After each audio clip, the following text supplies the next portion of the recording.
どうも皆さんお疲れ様です。敷島テタラです。先日角川さんから自分のエッセイが発売されました。やったー。角川さんから本が出るということは、つまり全国に流通するということで、全国に流通するってことはもしかして本屋に置かれちゃうってことでしょうか。それは見たすぎるだろう。せっかくだから本屋に自分の本が置いてあるところが見たい。もしかしたらこの先一生ないかもしれないし。というわけで今回は都内の大きめの本屋さんを回って、本当に自分の本が本屋さんに置かれているか、敷島のこの目で確かめに行きたいと思います。自分で見るまでは信じられないぞ敷島は。というわけでそれでは早速行ってみましょう。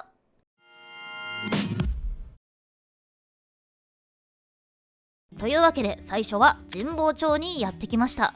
今回は都内にある5軒の本屋さんを回ろうと思うんですが、やっぱり本といえばまずはここな気がしたのでやってきました。神保町は世界でも有数の大きな古書店街です。まあ本といっても古書店街なんですけどね。ここは以前ね、この動画の時に来たことがあります。その時はね、ボンディっていう名前のカレー屋さんを食べに行きました。美味しかったな。さて、古書店街として知られる神保町ですが、ここにも新品の本を取り扱う大きな本屋さんがあります。それがここ、三省堂書店神田神保町本店です。確かに店構えがでかい。ここに敷島の本はあるんでしょうか。早速行ってみましょう。というわけで戻ってきました。結果はありました。本棚に並んでるところも撮影させていただきました。これはサブカルチャー系の棚ですかね。思いっきり表紙が見えるように配置されていて感動しちゃいましたよ敷島は。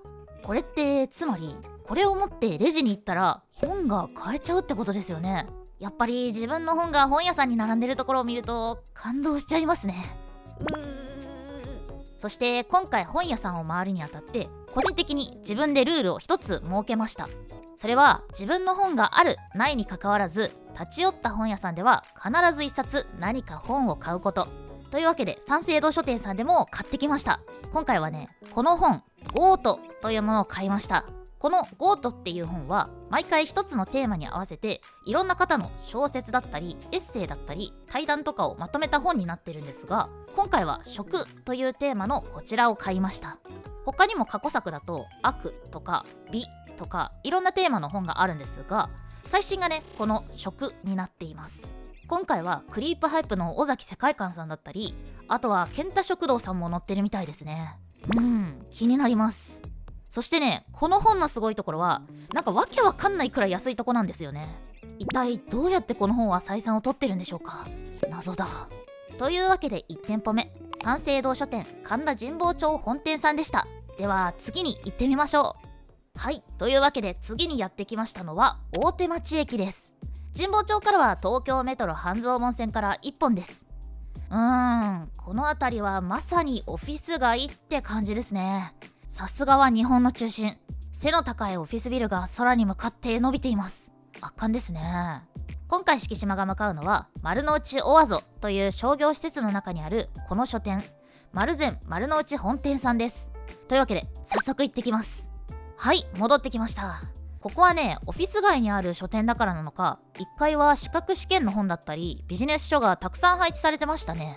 もしかすると本屋さんってその街の雰囲気だったりお店自体のブランディングによって陳列する本の配置とかも工夫してるのかもしれませんね。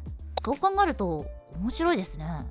で、自分の本があったかについてなんですが、ありました。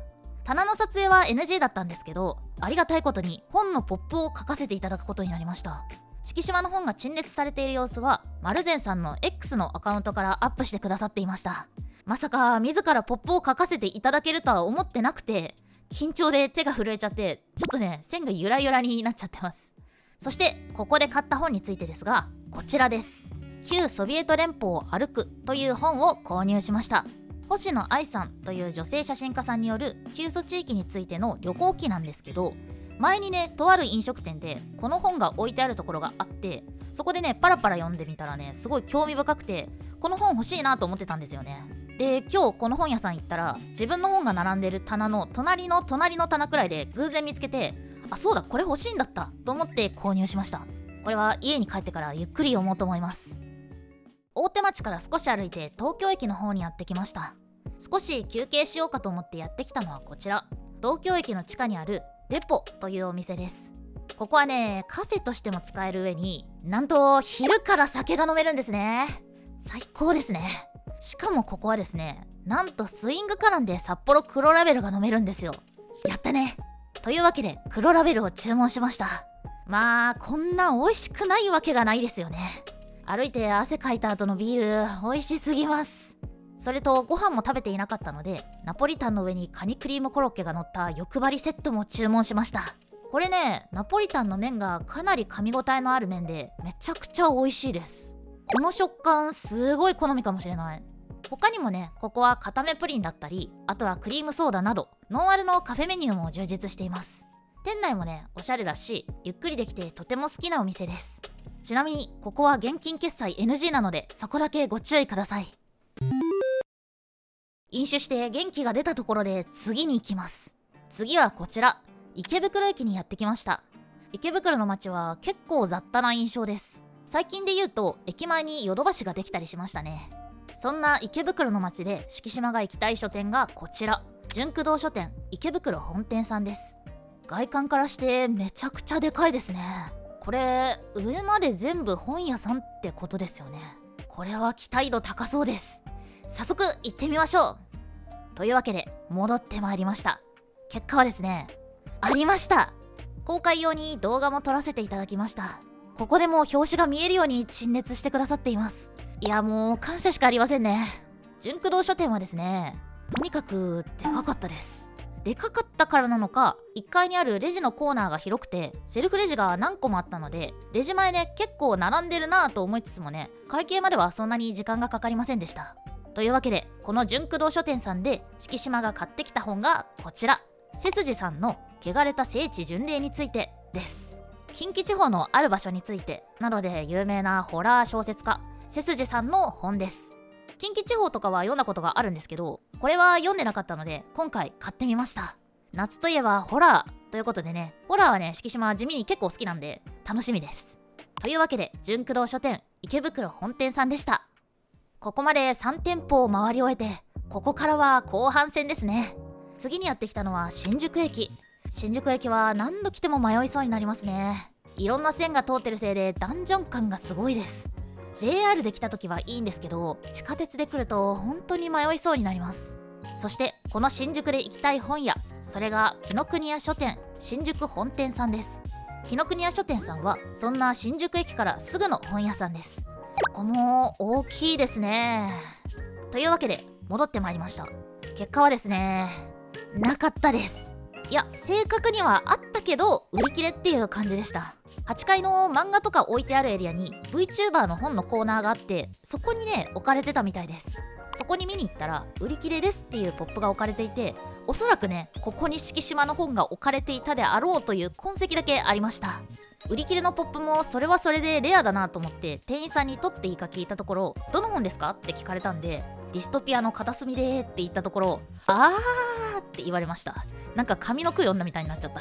今後はイベントとかで敷島がディストピアの片隅でって言ったら、一人缶ビールを開けるっていうコール&レスポンスでも入れましょうかね。ダサいか。ちなみに X で確認したところ、ここの在庫はもうすでに復活したみたいです。早い。紀ノ国屋書店さんの中ではいろいろなフェアみたいなものをやっていて、東野敬吾フェアとか、あとはトワイライトウォリアーズの原作本とスピンオフ、それとねグッズのフェアとか、いろいろなフェアが展開されていて面白かったです。文庫本100選みたいなのもあったりして、この辺りのコーナーはねかなり興味深く見て回っちゃいましたね。そしてここで敷島が購入した商品がこちら、ニーハオおいしい東京日和です。8階の漫画コーナーで大きめに展開されていて、絵の感じがね結構敷島好みっぽいなっていうのと、この帯の部分のねガチ中華情報っていうのが気になりすぎて購入しちゃいました。ここまでね小説とか比較的文字多めの本ばっかり買ってきたんですけど、ここでね一度漫画でもと思って買ってみました。でもなんだかこうやって本屋さんに出向いて目について気になった紙の本を買うっていうのもなんか楽しいですね。新しい本との出会いがたくさんあるなぁと思いました。ではついに最後の一軒に行きます。というわけで最後は代官山駅にやってきました。敷島はあんまり代官山に来ることなくて、ちょっと自分は場違いなんじゃないかと不安になる感じがありますね。代官山って本当に高級な感じの街で、お店の前を通るとなんか香水っぽいいい香りがしたりするんですよね。そういう街です。というわけでやってきました代官山蔦屋書店です。うわー、めちゃくちゃ代官山にありそうな感じのおしゃれな外観だ。こんなところにディストピア在住 VTuber の本とか置いてある気がしないな。とりあえず行ってきます。はい、帰ってきました。結果はですね、なかったです。このおしゃれタウンにはさすがになかったか。残念です。ちなみにですね、後で家に帰って在庫検索をしてみたところ、取り扱いなしではなく在庫なしとなっていました。これは入荷はされたけど在庫がなくなったっていうことなんでしょうか。代官山蔦屋書店は全体的に内装が爆裂におしゃれでしたね。ここは3つの建物に分かれてて、そのうち1つにファミマが入ってたんですけど、なんかね、そのファミマまでおしゃれでした。やっぱり代官山ってそんな街なんだ。というわけで、この店で敷島が買った本ですが、こちらです。浅井亮さんのインザメガチャーチを購入しました。今回こうしていろんな書店を回っているからなのか、ここに来るまでの電車内とかで他の人が読んでる本がね、目につくようになってきちゃったんですよね。まさにカラーバス効果というやつでしょうか。で、ちょうどね、さっきここに来るまでの電車内で見かけた人がこれを読んでたので、すごい気になっちゃってこちらを購入しました。今日は合計5冊も本を買ってしまいました。家に帰って読むのがとても楽しみです。というわけで、今日行きたいと思っていた5軒の本屋を無事に全て回りきりましたが、最後に1軒行きたいお店があるんですよね。ここに行きたいがために最後を代官山にしたというのもあります。敷島が今回行きたいのがこのお店、バテレ代官山タップルームです。ここは奥多摩にあるバテレというブルワリーの7月にできたばかりの新店舗です。ここを来てみたかったんですよね。ここはですね、昼間はカフェ、17時以降はビールを提供するっていう営業形態らしく、今の時間はビールが飲めました。というわけで敷島も1杯注文しました。今日結構歩いたので特にお酒が染みますね。そしてさすがバテレというべきか、内装がめちゃくちゃおしゃれです。白と植物の緑を基調としたこの空間自体がなんか雰囲気良くて最高ですね。敷島以外にもお客さんが何人かいたんですけど、かなりね、ゆったりできる雰囲気のお店で最高でした。というわけでごちそうさまでした。